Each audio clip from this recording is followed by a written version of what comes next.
Hi, we're Mace Canyons and we're backstage with Bella.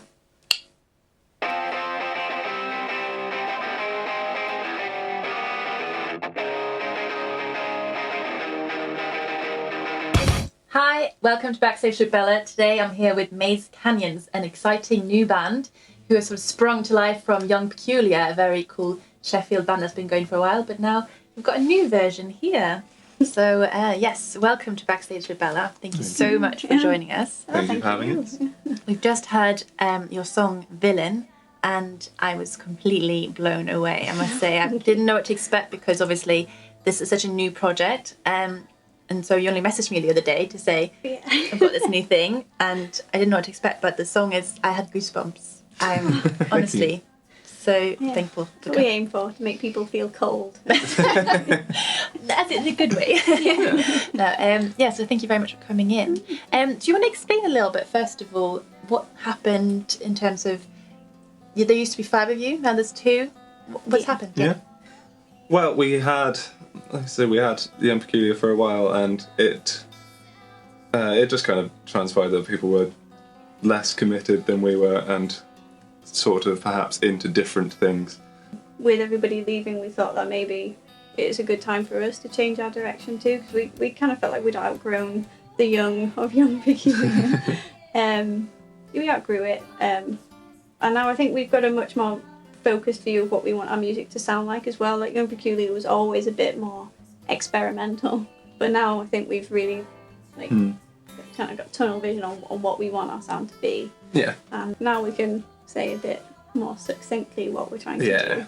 And what is that? Metal tinged acoustic music. Yeah. Like quieter Incubus. Yeah, it's the darker side of acoustic music, really. There's a lot of folky acoustic stuff going on at the minute, and we wanted to offer something a bit different to that, an alternative.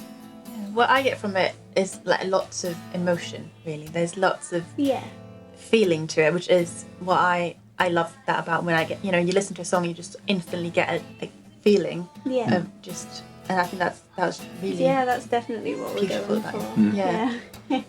Do you want to talk a little bit about song Villain and who's written it and what was the sort of story behind it?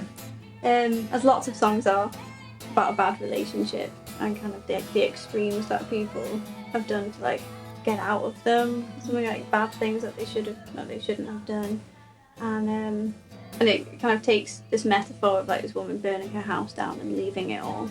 It's quite a dramatic statement, and he feels like the bad guy, and she feels like the problems in her relationship are all her fault and she needs to leave, kind of thing. That kind of thing. So it's not one of my brightest songs, but I think it'll resonate with quite a few people. Yeah, definitely. So do you feel like writing music can help in personal life and sort of dealing with things in general? I feel with writing a lot of time that kind of thing can definitely. I have it to a degree, but obviously I'd normally write the music bits and I don't write any lyrics because that would be awful. So for me it's more kind of like it's still very much therapy, but kind of in a more abstract sense, I guess. I find it very therapeutic writing lyrics. I find I can spend months agonising over a song, and a lot of the time by the end of it I realised that the reason I had so much difficulty in it was that I wasn't being honest. I was trying to write I was trying to put a spin on things almost, so it doesn't sound as personal, but as soon as I just push that aside and be right, no, I'm going to write exactly how I'm feeling right now, then it's actually a lot easier to write, and you get a lot nicer things out of it. So. How do you then feel performing that kind of material if it's that close to your own personal experience? Is that quite difficult to share that with people, or? Yeah, it definitely is. Especially if my parents are in the audience sometimes. It can be a bit awkward, but usually audience members are really supportive, and if if they feel something from it too, then they're glad to hear it. I think a lot of the time people are quite happy to put their own interpretation on songs they hear anyway. Yeah. And that because you don't kind of, at the start, say, this is a song that's exactly about this happening. So people kind of get to draw their own conclusions and stuff, which is nice. Yeah, like I had one song that I had a girl come up to me and like, oh, that really captured how I felt when I broke up with my boyfriend, which actually isn't what the song is about at all. It's about cheese. It wasn't about cheese. It was that's something completely different, but that meant something to her. And I think we all have very similar feelings, but obviously the events in our lives are different. So. Yeah. I know you've been involved in sort of a few discussions about women in music, and especially in Sheffield. You mentioned in one interview that you often get people are surprised when they hear that you write music, and that it's not just the woman in the band isn't just there for looks, but actually has contributed, and that does surprise me. But is that something that you still come across, then, that people think that you wouldn't have actually contributed to anything other than singing? I find it less when it's just the two of us, actually. But when I was gigging with my band, there was it only happened a couple of times in Sheffield, but people did kind of, one man came up to me and was like, oh, he writes some really good lyrics, doesn't he? He's written a really nice tune. And I was like, this was a gig. I don't do any singing anyway, but somehow he came and said, yeah, there's nice words. Like, I'm happy that he liked them, but it's like, why have you assumed that it was them? I mean, Mike is an equal songwriting partner, so he has contributed a lot, but like the lyrics specifically, it just seemed like an odd thing to assume. Like, I can't possibly have written those myself.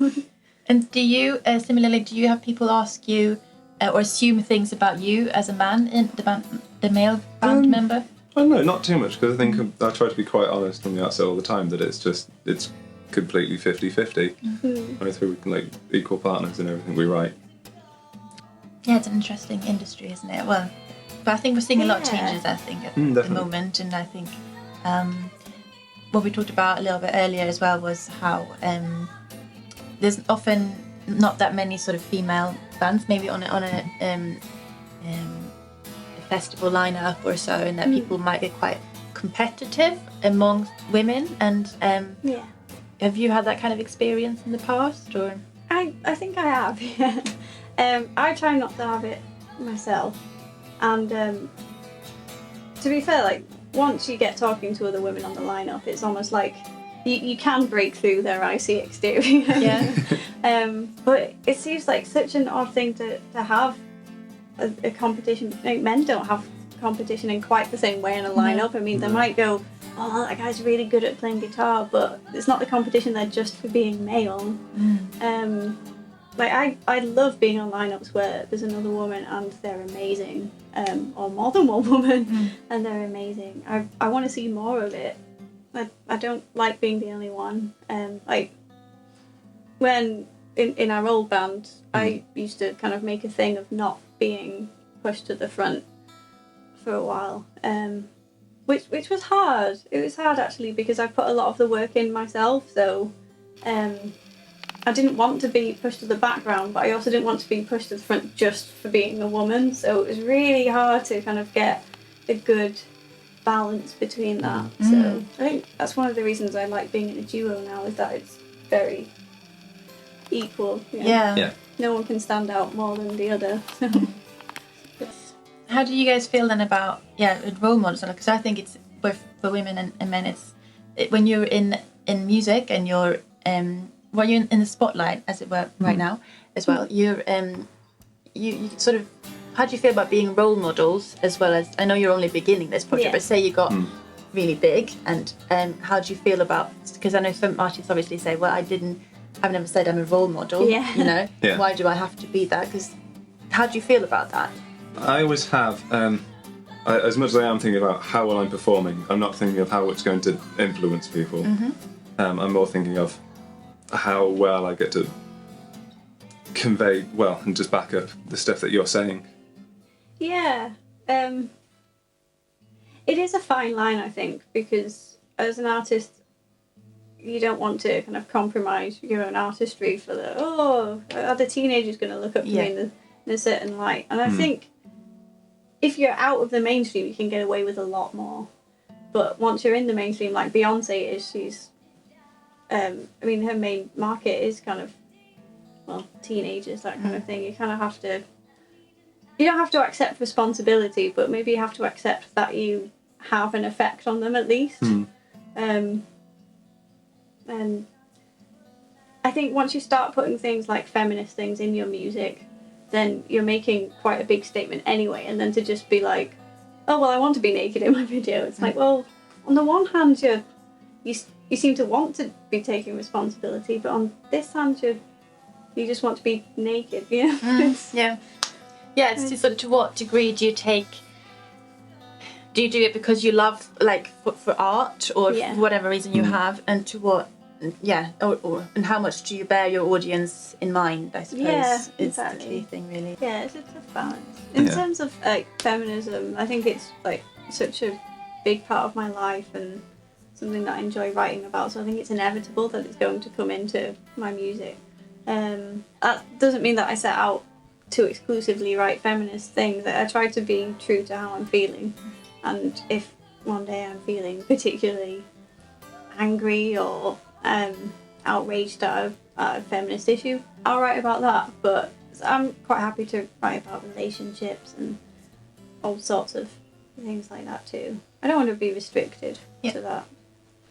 And how do you feel, this might be a silly question now, but I'm going to assume that you consider yourself a feminist as well? Absolutely, yeah. Because I was going to say, I can't be friends with this one. I was going to say, I think sometimes men can maybe not, or find it difficult to say, oh, I'm feminist. I think it's you know. I think a lot of that stems from people don't understand it. Yeah, no, I don't have any problems identifying myself as feminist. So. Yeah, because I was going to say, if you're writing all these lyrics and you're thinking, I don't know if I agree with this. No, I actually hate women. Anyway.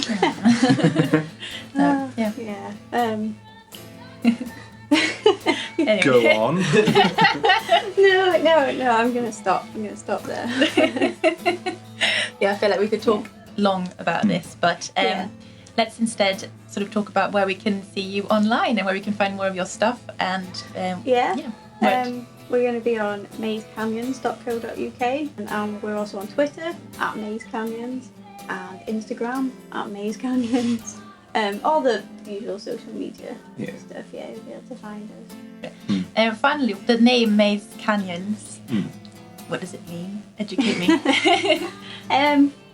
Well, we wanted a new band name, obviously. So I got thinking, and I've always kind of been fascinated by collective nouns of all things, and I was trying to think of a good one to be called, and I found Maze of Canyons, and I just thought, like, the image of a maze of canyons was quite a good one. Because, it kind of implies that it's deep and you get lost in it, which is a good thing for music, I think. Yeah, we didn't quite get that from A Business of Ferrets. I love collective nouns.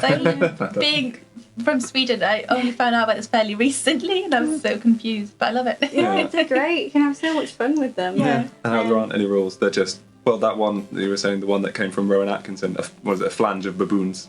Yeah, we didn't think we could call ourselves that. But I like Maze Canyons. It's we should very much look forward to hearing lots more from Maze. Maze Canyons, rather. Yeah. Maze of Canyons. Maze Canyons. Thank you very much for coming in today. Thank you. Thank you for having us.